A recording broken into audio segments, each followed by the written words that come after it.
আমাদের কাছে special menu বলতে কি দেখো, নর্মালি কোনো বাড়িতে চিকেন হবে, মাটন হবে, ব্যাস এটা কিন্তু বাঙালিদের কাছে স্পেশাল মেনুই হয়। আর বাঙালিদের নর্মালি মাছ ভাতটা কিন্তু বাঙালিদের অ্যাভেলেবেল ডিশের মধ্যে পড়ে, আদার্স কিছুই না।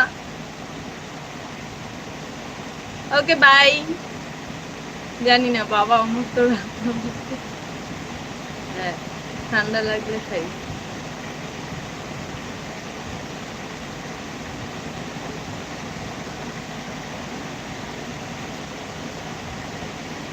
मुझे भरोसा है मेरे की।